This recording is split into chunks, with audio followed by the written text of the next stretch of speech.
માં યશોદાજી આજ દધી મંથન કરે છે અને આ બાજુ લાલન માટે દધી મંથન કરે છે ને એવા સમયે માતાને યાદ આવ્યું કે મેં તો દૂધ ચૂલા ઉપર મૂક્યું છે.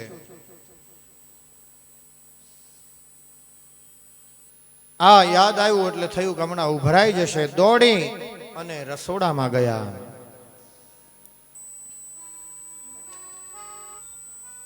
બ્રહ્મને મૂકી અને વસ્તુમાં પ્રેમ થયો કે દૂધ ઉભરાઈ જશે. અહીંયા લાલનને થયું કે મારા માટે મય વલોવતા વલોવતા એના મનની અંદર લૌકિક કાર્ય આવ્યું, સંસારમાં એની મતિ ગઈ. પ્રભુએ આ બાજુ ઘોડિયામાંથી એક પગ બહાર કાઢી અને નીચે આવ્યા છે. નીચે આવી અને પેલો ખરલ જે આવે ને વાટવાનું પથ્થર, એ પથ્થર પડ્યો હતો એ લઈ અને ઠાકોરજીએ હાથમાં ઉચકી અને પોતાના બળ પ્રમાણે એ મટકા ઉપર પધરાયો. અને મટકા ઉપર પધરાયો એટલે મટકાના બે ટુકડા થયા અને બધું જ મય માખણ જે માએ વલોયું હતું એ બધું જ ઢોળાઈ ગયું.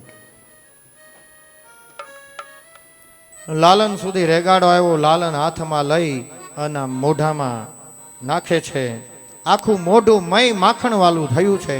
અને આ બાજુ યશોદાજી એ દૂધ ઉતારીને પાછા આવ્યા અને જોયું તો લાલને આખું મટકું ફોડી નાખ્યું હતું. ગોળી ફૂટી. મટકીમાં મોરલી મારે મારો શા. ફૂટેલું મટકું જોયું ને લાલન પોતાના મુખ ઉપર મય માખણ લાગેલું જોયું ને માતાજી ખીજાણા. ખીજાણા. લાલન હવે ચાલવા લાગ્યા છે. તીગડીક તીગડીક દોડવા લાગ્યા અને પાછળ યશોદાજી, આગળ ભગવાન અને એ આગળ ભગવાન ને પાછળ યશોદાજી. ગુસ્સો આવ્યો. માતા યશોદાનું શરીર થોડું હેવી છે, ભારે છે, એટલે થોડું દોડ્યા. પણ આ નાનું બાળક તીગડીક તીગડીક દોડતું એને કઈ મોટા શરીર વાળા આંબે.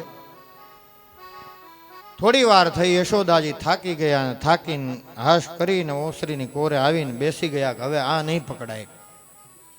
જેવી યશોદાજી હાર સ્વીકારી અને થાકી ગયા, બેસી ગયા એટલે લાલન પોતાના બંને હાથ લઈને માની પાસે આમ ઉભા રહી ગયા. માને કહ્યું પકડી લે. ભગવાન કહે જો હાર માની લેશો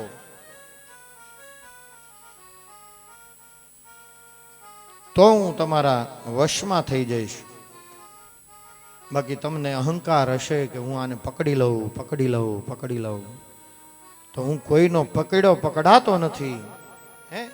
એવો કાંઈ ભોળો નથી, એવો ગાંડો નથી, એવો ઘેલો નથી.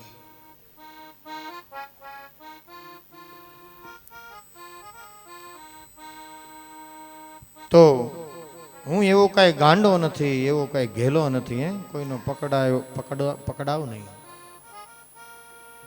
અહીંયા યશોદાજી જેવું સ્વીકારી લીધું એટલે તરત જ ભગવાન ઉપસ્થિત થઈ ગયા અને કહ્યું લે માં પકડી લે. માએ પકડી લીધા અને પછી જે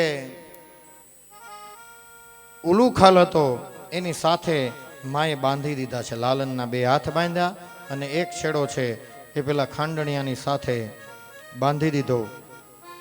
સાંભેલું હોય ને એની સાથે બાંધી દીધો.